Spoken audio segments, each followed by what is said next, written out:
오늘 아침 뉴스의 맥을 짚어드리는 시간 뉴스연구소, 오늘도 두 분의 연구위원 함께합니다. CBS 김광일 기자 그리고 김준일 시사평론가, 어서 오십시오. 안녕하세요. 예, 첫 뉴스 어디로 갈까요? 사전투표 부실 관리.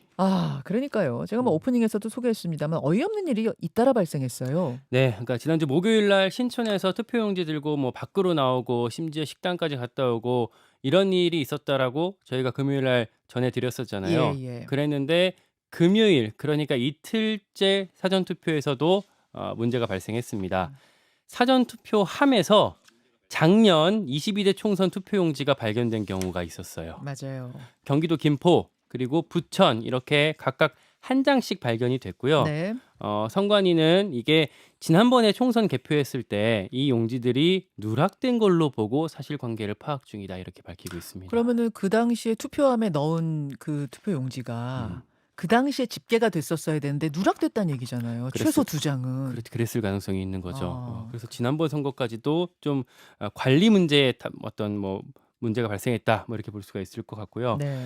또 하나, 이게 좀 충격적이었는데 두 번 투표하려다 걸린 사례가 이번에 있었어요. 그렇죠. 그러니까 남편 신분증 갖고 가서 투표용지 발급해서 투표한 다음에 5시간 후에 본인 신분증으로 또 투표하려다가 적발된 사례가 있었습니다. 선거사무원 A씨. 네, 강남구청 보건행정과 소속 계약직 공무원이거든요. 네. 근데 이 사람이 그러니까 아침에 남편 걸로 투표하려고 했다. 그러니까 그때는 이제 본인이 선거 사무원이기 때문에 투표용지를 스스로 발급받은 거예요. 그래서 이걸로 투표하고 있다가 다시 한번 가서 본인 걸로 투표하려고 했는데 현장에서 투표 참관인들 있잖아요. 네. 보더니 저 사람 아침에 투표했던 것 같은데 이상 있습니다라고 해서 걸려서 구속이 됐습니다.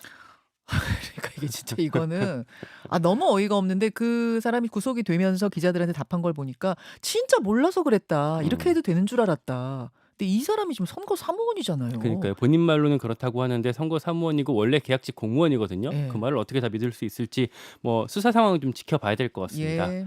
그리고 경기도 용인시의 한 사전투표소에서는 관외 투표자 회송용 봉투에 이재명 민주당 대선 후보한테 기표됐던 투표지가 들어있었다라는 신고가 접수가 됐거든요. 예. 근데 이거는 선관위에서 나중에 좀 알아보니까 이건 이 사람이 다른 사람한테 받은 기표용지를 빈 회송용 봉투에다 넣어서 혼란을 부추기려고 한 거다, 자작극일 가능성이 있다, 그렇게 의심이 된다라고 하면서 수사 의뢰하기로 했습니다. 역시 수사 의뢰로. 이렇게까지 부실 관리 문제가 계속 도모에 오르니까 원래 우리 김용빈 선관위 사무총장이 처음에 신촌에서 그런 일이 벌어졌을 때 있을 수 없는 일입니다라고 하면서 대국민 사과했었잖아요. 네.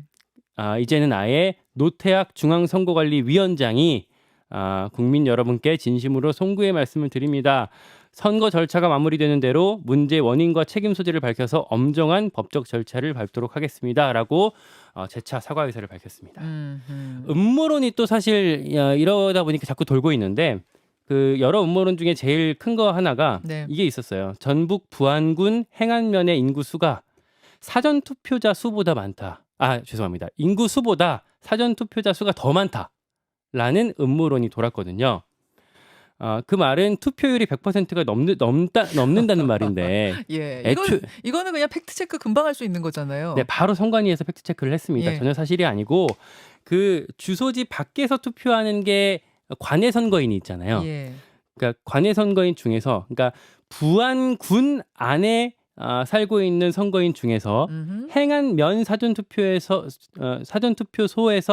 그러니까 죄송합니다. 부안군 내인데 행안면 아닌 사전투표소에서 투표한 사람들이 있을 거 아니에요. 네. 이게 같이 집계가 된다는 거예요. 금방 이해가 쉬워요. 네. 그러니까 사전 투표라는 건 여러분 관 내에서, 내가 살고 있는 지역에서만 하는 게 아니라 아무 데서나 할 수 있다 보니까, 그렇죠. 예. 지역이 인구가 적은 곳은 관내에서 하는 사람이 많다 보면은 굉장히 많은 투표용지가 나올 수 있다는 얘기잖아요. 그렇죠. 예. 예. 그 얘기를 하는 거죠. 그렇죠. 근데 이제 전국 전체 관내 사전투표가 아니고 부안군 안에 있는 사전투표소만 집계하고 있다라고 합니다. 자, 이런 일들이, 이런저런 일들이 많았던 사전투표 마무리가 됐고요. 이제 본투표만 남겨두고 있는데, 사전투표 기간 중에 일어났던 이런 해프닝들, 김준일 평론가 어떻게 예. 보셨어요? 그러니까 선관위에서 전체적으로 부실 관리가 있었던 것에 대해서는 좀 문제가 있고 책임을 져야죠. 예. 사실 그 부분은 이제 선관위에서도 책임을 통감하고 이제 사과도 냈는데, 이제 전국적으로 3천만 명 이상이 이제 투표를 하는데 완벽하게 모든 사람들이 하기는 힘들다라는 거는 우리가 어느 정도는 감안해 줘야 된다라고 생각을 하고 예. 특히 이게 그러니까 작심해 가지고 이를테면은 뭐 본인은 몰랐다고 하지만 본인이 2번 투표한 거. 이거 같은 경우에는 잡아낸 게 대단하다 저는 솔직히. 아, 예. 그게 대단해. 그러니까 작심한 거 자기가 자기 거 남편 거 뽑아 가지고 투표하고 5시간 뒤에 이거를 했는데 그거를 본인이 뽑는 사람이야. 뽑는 사람인데 제가 말하는 거는 아침에 했던 사람이네라고 정말 열심히 하는 사람들도 있구나. 그러니까 이거 쉽지 않아요. 이거 어떻게 잡아냅니까? 그거 하루 종일 똑같은 사람 계속 수백 명 수천 명이 올 텐데. 예, 예. 그러니까 이렇게 열심히 하는 사람도 있다라고 보면 될 것 같고 이게 그러니까 지금 이 부정선거 음모론하고 조금 이게 같이 엮이면서 조직적으로 이거를 좀 부정선거로 만들려는 시도가 있는 거 아니냐 이렇게 보여요. 그러니까 그 뭐 이재명 관내 투표자 회송용 봉투에 이재명 찍혀 있다라는 거 이거는 지금 뭐 수사가 의뢰된 상태지만은 이거는 지금 아예 이거를 부정선거로 지금 만들려는 시도로 보이거든요. 제가 보기에는 그러니까 이런 게 문제가 있고 이게 지금 전체적으로 어떻게 되었냐면은 정광훈 목사 쪽에서 그 자유마을이라는 지역별 조직이 있어요. 3,500개 지역에 온라인 커뮤니티 같은 걸 만들어가지고 거기서 관리를 하는데 이 사람들이 지금 부정선거 감시단 같은 거를 지금 하고 있다라고 합니다. 근데 이게 뭐냐면은 자 사전투표한 들어간 사람 몇 명이야. 네. 나온 사람 몇 명이야. 이거를 발해정자로 그 투표소 앞에서 집계를 하고 있다라고. 이게 어허. 한국일보가 자세히 보도를 했는데 근데 이게 계속 어떻게 이거 숫자를 정확하게 세나요, 그러니까. 그리고 뭐 이게 문이 여러 개 있을 수도 있잖아요. 그러니까 뭐 이제 뭐 주민센터 같은 경우 뒷문으로 나갈 수도 있고 그러니까 들어간 사람은 예를 들면 이런 거예요. 천호일동 투표자 수는 900명인데 선관위 발표는 2,000명이다. 뭐 이렇게 해가지고 이거 부정선거다라고 해가지고 이게 또 막 돌고 있고 막 이런 식으로 아예 조직적으로 지금 이거를 부정선거로 만들려는 사람들이 있다라는 거고 뭐 지금 선관위에서 지금 이제 노태학 선관위원장이 이제 사과문 발표하면서 법적 대응하겠다라고 하는데 예를 들면은 투표원들에 대한 협박, 폭행 그리고 사무실 무단 침입으로 인해서 상해를 입은 선관위 직원도 있다라는 거예요. 그래서 아예 맞아가지고 정신을 잃은 사람도 있다. 지금 워낙 많은 사건들이 있으니까 이런 게 지금 아주 단신으로 처리되는데 좀 상당히 문제가 있다. 이거는 그래서 예. 이건 좀 수사를 통해서 이런 조직적인 방해 행위는 좀 밝혀야 되지 않나 그런 생각이 듭니다. 예. 그러니까 말씀은 부실 관리 이거 문제죠. 부실 관리도 있으면 안 되죠. 안 되는 일이지만 부실 관리와 부정 선거는 완전 다른 차원인데 이거를 마치 부정이 있는 것처럼 음모론으로 몰아가려는 것에 대해서는 정말 조심해야 한다. 이 부분 말씀하신 것 같아요. 그 음모론의 선두주자였던 무소속 황교안 후보가 후보직 사퇴를 했고요. 김문수 후보 지지를 선언했습니다. 그리고 또 하나 이 황교안 후보가 신당 창당을 본인 사퇴 기자회견하면서 신당 창당을 선언했어요. 그래서 앞으로 대선 이후에 또 이쪽으로 국민의힘 쪽 뭐 사람들이 넘어갈 수도 있다 뭐 이런 얘기도 들리거든요. 대선 향후의 상황도 좀 지켜봐야 될 것 같습니다. 알겠습니다. 자, 두 번째 이슈 넘어가죠. 리박스쿨 대 짐 로저스. 이게 선거 막바지가 되니까 하루에도 몇 개씩 이슈가 터지는데 짐 로저스 리박스쿨 뭡니까? 먼저 리박스쿨 뭐 관련한 논란부터 말씀해 드릴게요. 댓글 조작 논란인데 사실 댓글 조작이 있었다는 자체는 어느 정도 확인이 됐습니다. 뉴스타파의 단독 보도였는데요. 네. 리박스쿨이라는 그 뭐 시민단체의 사무실이랑 카톡방에 아예 기자가 잠입을 했어요. 네. 그래서 댓글 조작 어떻게 하는지 매뉴얼 직접 보고 또 이 리박스쿨의 손효숙 대표한테 직접 얘기를 들었어요. 우리는 이준석하고 이재명을 다 까야 한다라는 얘기를 듣고 어떤 댓글을 써야 하는지 구체적인 지시까지 받았거든요. 뭐 파파미 김문수, 그러니까 파도파도 미담인 김문수 뭐 이런 얘기들을 댓글로 쓰라라는 지시를 받았던 게 다 기록이 됐습니다. 이 자체로 사실은 여론을 심각하게 왜곡한 거기 때문에 뭐 앞으로 수사는 불가피하다고 볼 수가 있겠고요. 이미 네. 국회 행안위에서 고발이 들어갔습니다. 이제 그건 진행 중인데 중요한 거는 이 댓글 조작이 정치권과 직접 연관이 되어 있는지 연계가 되어 있는지 봐야 될 것 같아요. 이 리박스쿨 대표랑 댓글 조작을 하던 사람들이 국회 기자회견에 참여했었던 것까지 같이 보도가 됐어요. 그 기자회견은 국민의힘 조정훈 의원이 주선한 거였고요. 그렇기 때문에 이 국민의힘과 이 리박스쿨이 연결되어 있는 것 아니냐라는 취지의 뉴스타파 보도가 있었던 거고 또 하나 손효숙 대표는 김문수 이제 후보를 자기가 잘 안다 옛날부터 우리 같이 도와줬던 사람이다라고 말을 했거든요. 네. 이게 무슨 말이냐면 2020년 총선 때 리박스쿨이 주관하는 선거 사무원 모집 교육에 이 김문수 TV가 협력사로 참여했었던 거 이런 것들이 2020년에 네, 같이 나오고 있고 또 민주당이 추가로 얘기한 게 이 2020년에 리박스쿨이 유튜브에 그 게재했던 활동을 보면은 기독자유당 점퍼를 입은 김문수 후보가 홍보 영상에 아예 등장을 한다라고 민주당이 밝혔거든요. 뭐 그런 점들을 이제 김문수 후보 측에서 설명을 해야 될 텐데 김문수 후보는 나는 상관없는 일이다 잘 모른다 그쪽 사람들라고 했고 국민의힘에서도 이 단체와 국민의힘은 아무런 연관이 없습니다. 이렇게 일단 부인을 했습니다. 2020년 리박스쿨 유튜브 뭐 혹은 기자회견 이런 곳에 김문수 후보 얼굴이 등장한다. 네. 그리고 지금 리박스쿨이 이런 댓글을 쓰라고 뭐 회원들한테 지시를 했다. 그래서 김문수 후보와 연결된 거 아니야? 이제 이렇게 되는 거예요. 흐름이. 그렇죠. 네, 지금의 초점은 그렇습니다. 알겠습니다. 또 하나 짐 로저스 논란 이제 제목에서 말씀드렸었는데 이게 뭐냐면 지난달 29일 날 민주당 선대위 총괄 선거대책본부 국제협력단이란 곳에서 기자회견을 했었는데 짐 로저스 회장이 이재명 후보를 지지한다라고 발표를 했었어요. 세계적인 주식 투자가 그렇죠. 워런 버핏 그리고 조지 소로스 이렇게 세 명이서 3대 그렇죠. 투자 규제라고 불리잖아요. 네. 그 중에 한 명이 이재명 후보를 지지한다라고 해서 뭐 많은 사람들이 좀 깜짝 놀랐고 뭐지? 짐 로저스가 왜 굳이? 뭐 이런 의문도 같이 있었거든요. 근데 어제 국내의 한 언론이 로저스 회장과의 인터뷰를 했다라고 하면서 짐 로저스는 이재명 후보 지지한 적 없다라고 보도를 했었습니다. 그리고 국민의힘이 짐 로저스 회장의 이메일까지 공개를 했어요. 나는 이거에 대해서 아무것도 모른다. 누가 작성하고 배포했냐. 이거 사기다라고 짐 로저스 회장이 밝힌 이메일 내용을 국민의힘이 공개를 했습니다. 그 이후에 상황을 좀 뭐 취재가 들어가고 또 해명이 들리고 했는데 뭐냐면 그때 기자회견 때 이 짐 로저스 회장의 입장문을 대독했었던 사람이 김진향 전 개성공업지구 지원재단 이사장이거든요. 이 사람이 추가적으로 해명을 했는데 아니다. 짐 로저스 회장의 지지는 사실이다라고 페이스북에 밝혔습니다. 그러면은 누군가 하나는 거짓말을 하고 있는 거예요? 아니면 서로 좀 약간 다른 각도로 보고 있는 거예요? 어떻게 봐야 돼요? 모르죠. 근데 이 김진양 회장이 했던 말이 뭐냐면 송경호 교수라는 사람이 짐 네. 로저스 회장이랑 직접 소통했고 내가 그걸 대독한 거다. 근데 송경호 회장과 나와의 관계에서 이 문구에 어떤 착오가 있었다라고 설명을 했거든요. 예. 다만 구체적으로 어떤 부분에 착오가 있었는지 그런 내용은 공개하지 않았기 때문에 의혹은 좀 계속될 것 같습니다. 차후에 제작 과정을 밝히겠다 이렇게 지금 입장을 내놓은 거죠. 대선 끝나고 밝히겠다고 대선 했습니다. 끝나고 밝히겠다.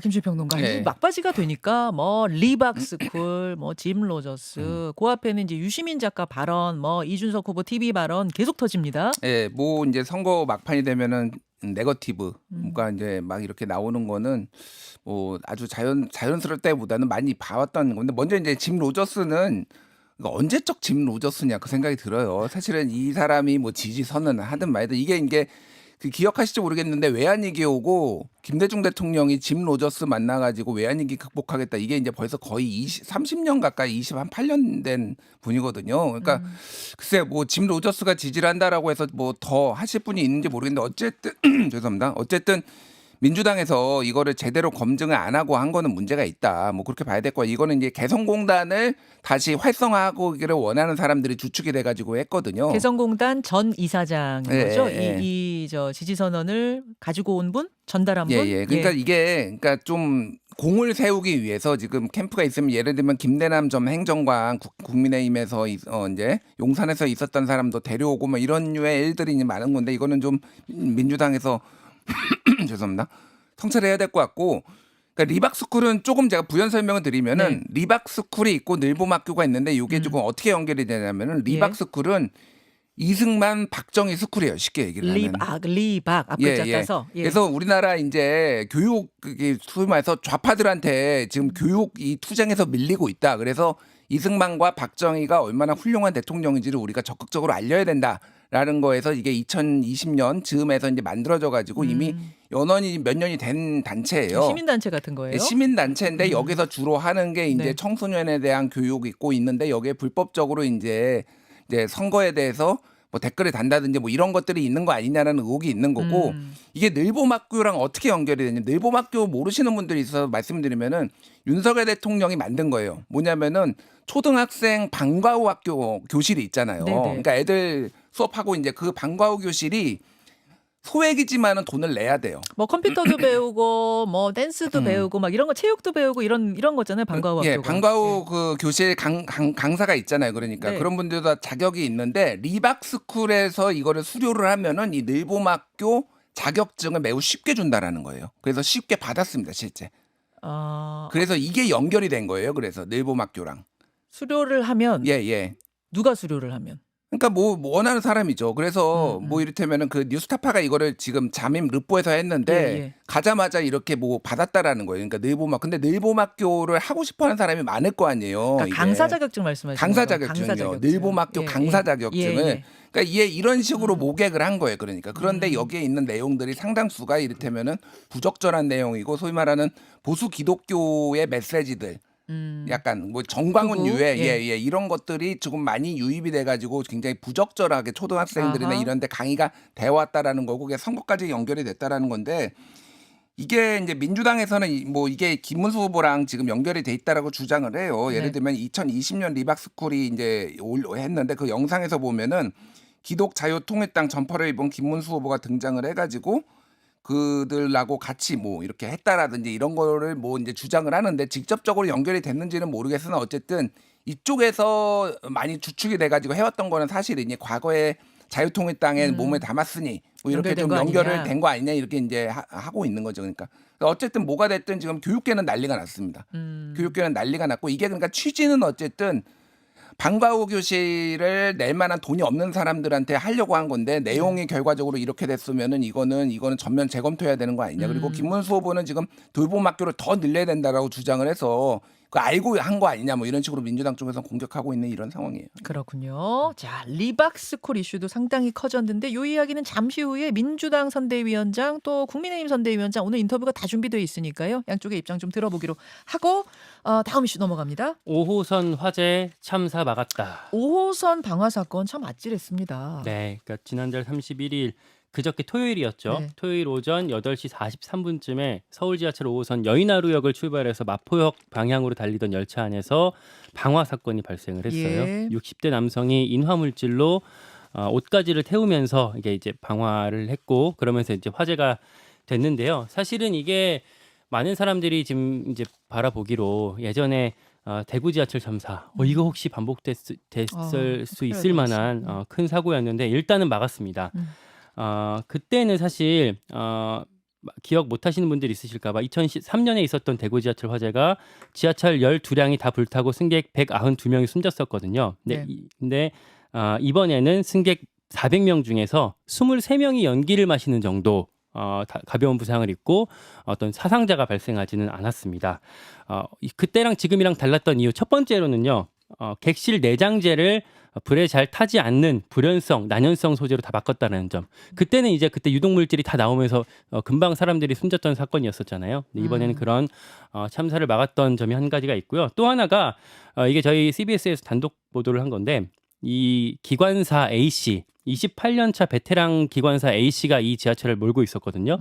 불이 났다라는 전화를 받고 나서 바로 그 매뉴얼에 따라서 관제실에다가 상황을 알리고 그 객차로 뛰어가서 승객들이랑 같이 불을 껐습니다. 안내방송한 직후에 가서 바로 불을 진압하면서 예. 일단 사고를 막을 수가 있었습니다. 예. 그리고 한 달 전에 대응 훈련을 했었대요. 그러니까 보통 이 서울교통공사에서 한 서너 달에 한 번씩 이런 객실 화재 대응 훈련을 하고 있는데 이 사건 한 달 전에 이 기관사랑 열차도 같이 어떤 대응 훈련을 했었기 때문에 그런 것들이 이번 사고를 막는 데 큰 역할을 하지 않았나 이런 평가가 나오고 있습니다. 정말 아찔했습니다. 정말 큰일 날 뻔했습니다. 예, 이 400명 산 지하철에서의 방화 신속 대처가 그나마 참사를 막았다는 거 전해드리면서 여러분들과 인사 나누죠. 고맙습니다. 고맙습니다. 김현정의 뉴스쇼는 시청자 여러분의 참여를 기다립니다. 구독과 좋아요, 댓글 잊지 않으셨죠? 알림 설정을 해두시면 평일 아침 7시 10분 실시간 라이브도 참여하실 수 있습니다.